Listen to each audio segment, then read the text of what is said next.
Indeks Perdagangan Barang Antarabangsa IMTI Negara Brunei Darussalam bagi tahun 2021 menunjukkan peningkatan ekspor sebanyak 62.8% dan kenaikan import sebanyak 57%. Jabatan Perancangan Ekonomi dan Statistik JPES dalam siaran medianya menyatakan terma perdagangan bagi ukuran kuasa beli ekspor dan import negara mencatat peningkatan 43.9% pada tahun 2021. Penyumbang utama pertumbuhan positif tersebut adalah daripada bahan kimia sebanyak 37.3%. Sementara itu, pada tahun 2021, ekspor meningkat disebabkan oleh kenaikan indeks nilai unit ekspor sebanyak 50.1% yang disumbangkan oleh peningkatan indeks bahan api galian, bahan kimia dan makanan disebabkan kenaikan harga di pasaran dunia. Indeks volume ekspor pula menurun sebanyak 10.9% pada tahun 2021 berbanding 2020.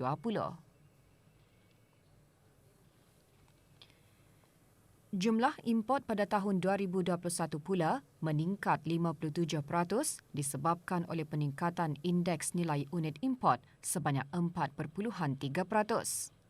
Kenaikan indeks nilai unit import disebabkan oleh indeks bahan api galian, minyak dan lemak binatang dan sayur-sayuran dan indeks pelbagai barang keluaran kilang. Peningkatan indeks nilai menunjukkan kenaikan harga dari pasaran luar. Indeks volume import pula menurun sebanyak 12.5% pada tahun 2021 berbanding 2020. Pelbagai pengisian diatur semasa berlangsungnya persidangan dan pameran pertengahan tahun Brunei MYCE 2022 baru-baru ini. Antaranya Forum Ekonomi Islam bertajuk Pengupayaan Ekonomi Negara Islam, sorotan pengurusan perbendaharaan negara pada zaman pemerintahan Khalifah Umar bin Abdul Aziz. Forum dianjurkan oleh Universiti Islam Sultan Sharif Ali Unisa melalui Fakulti Ekonomi dan Kewangan Islam. Sementara itu, Forum Bank Islam Brunei Darussalam BIBD SME 360 Series yang diadakan sempena persidangan dan pameran pertengahan tahun Brunei MYCE 2022 berakhir dengan majlis penutupan. Dalam ucap tama pada majlis tersebut, Yang Berhormat Datuk Seri Setia Dr. Awang Haji Muhammad Amin Liu bin Abdullah, Menteri di Jabatan Perdana Menteri dan Menteri Kewangan dan Ekonomi kedua menekankan lebih 97% perusahaan tempatan di negara ini adalah perusahaan mikro, kecil dan sederhana PMKS yang memainkan peranan penting ketika negara bergerak ke arah mempelbagaikan ekonomi. Semasa forum tersebut, pelbagai faktor yang mempengaruhi prospek perniagaan tempatan, terutama dengan pembukaan semula sempadan, inflasi, gangguan rantaian bekalan dan kekurangan kaki tangan berikutan COVID-19 dibincangkan.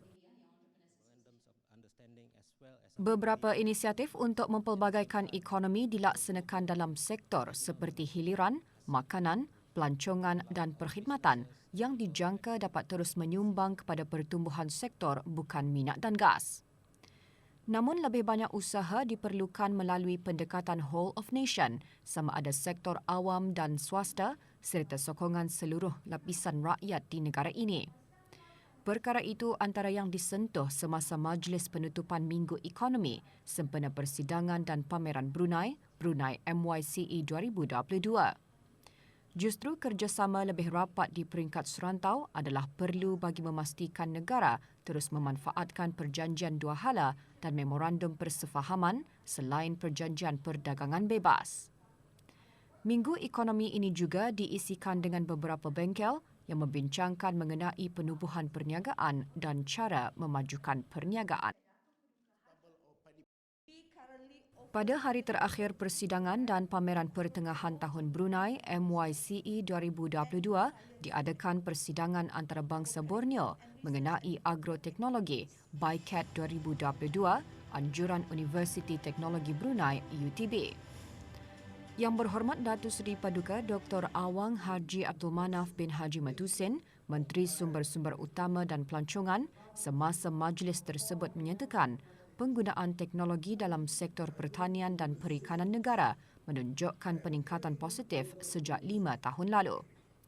Selain mewujudkan peluang untuk bertukar-tukar perkembangan teknologi dalam bidang pertanian dalam kalangan pakar antarabangsa, penyelidik, pengamal, pendidik, BICAT 2022 juga membincangkan inovasi dan cabaran praktikal yang dihadapi dalam bidang agroteknologi.